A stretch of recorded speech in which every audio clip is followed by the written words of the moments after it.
Juan Kapitulo 1. Ang salita ng buhay. Nang pasimula ay naroon na ang salita ay kasama ng Diyos, at ang salita ay Diyos. Sa pasimula ay kasama na siya ng Diyos.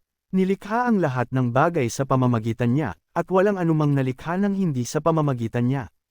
Ang nilikha sa kanya ay may buhay, at ang buhay ay siyang ilaw ng sangkatauhan. Nagliliwanag sa kadiliman ang ilaw, at hindi ito nag-api kailanman ng kadiliman.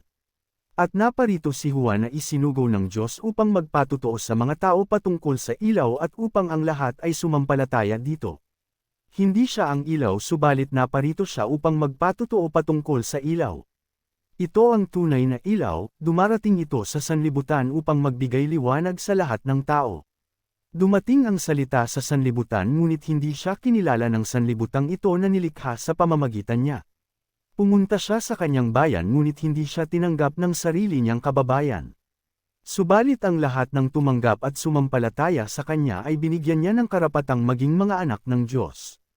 Sila nga ay naging mga anak ng Diyos, hindi dahil sa isinilang sila ayon sa kalikasan o sa kagustuhan o sa kagagawa ng tao kundi ang pagiging anak nila ay dahil sa kalooban ng Diyos.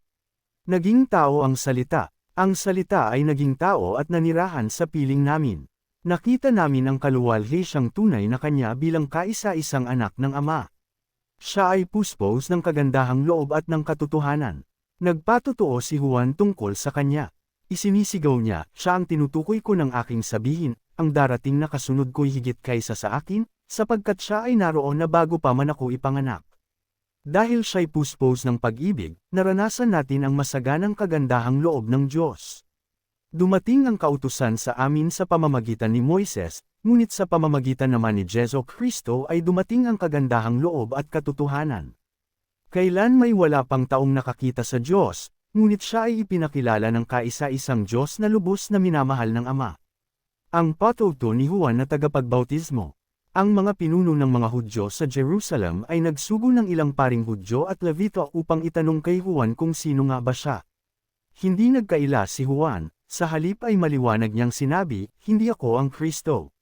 Sino ka kung gayon? Tanong nila, ikaw ba si Elias? Hindi ako si Elias, tugon niya. Ikaw ba ang propeta? Sumagot siya, hindi rin. Sino ka kung gayon? Sabihin mo kung sino ka upang may masabi naman kami sa mga nagsugo sa amin. Ano ang masasabi mo tungkol sa iyong sarili? Tanong nilang muli. Sumagot si Juan sa pamamagitan ng pangungusap mula sa aklat ni Propeta Isaias. Ako ang tinig ng isang taong sumisigaw sa ilang. Tuwiran ninyo ang daraanan ng Panginoon. Ang mga nagtanong ay sugo ng mga pariso. Muli nilang tinanong si Juan, bakit ka nagbabautismo, gayong hindi naman pala ikaw ang Kristo, o si Elias, o ang propeta? Sumagot si Juan, ako'y nagbabautismo sa tubig, ngunit nasa inyong kalagitnaan ang isang hindi ninyo nakikilala.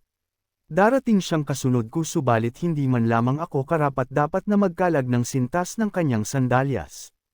Ang mga ito ay nangyari sa Bethania, sa silangan ng ilog Jordan na pinagbabautismuhan ni Juan. Ang kordero ng Diyos. Kinabukasan, nakita ni Juan na si Jesus ay lumalapit sa kanya.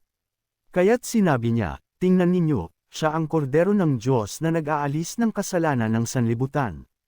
Siya ang tinutukoy ko nang sabihin kong ang dumarating na kasunod ko ay higit sa akin, sapagkat siya'y naroon na bago pa man ako ipanganak. Hindi ko rin siya kilala noon subalit ako'y naparitong nagbabautismo sa tubig upang ipakilala siya sa Israel. Ganito ang patuto ni Juan, nakita ko ang Espiritu na bumababa na parang isang kalapati na buhat sa langit at nanatili sa kanya. Hindi ko nga siya kilala noon. Ngunit ang nagsugo sa akin upang magbautismo sa tubig ang siya ring nagsabi sa akin, ang sinumang makikita mong bababaan at pananatilihan ng Espiritu, siya ang magbabautismo ng Espiritu Santo sa inyo. Ngayon ay nakita ko siya, at pinapatutuhanan kong siya ang anak ng Diyos.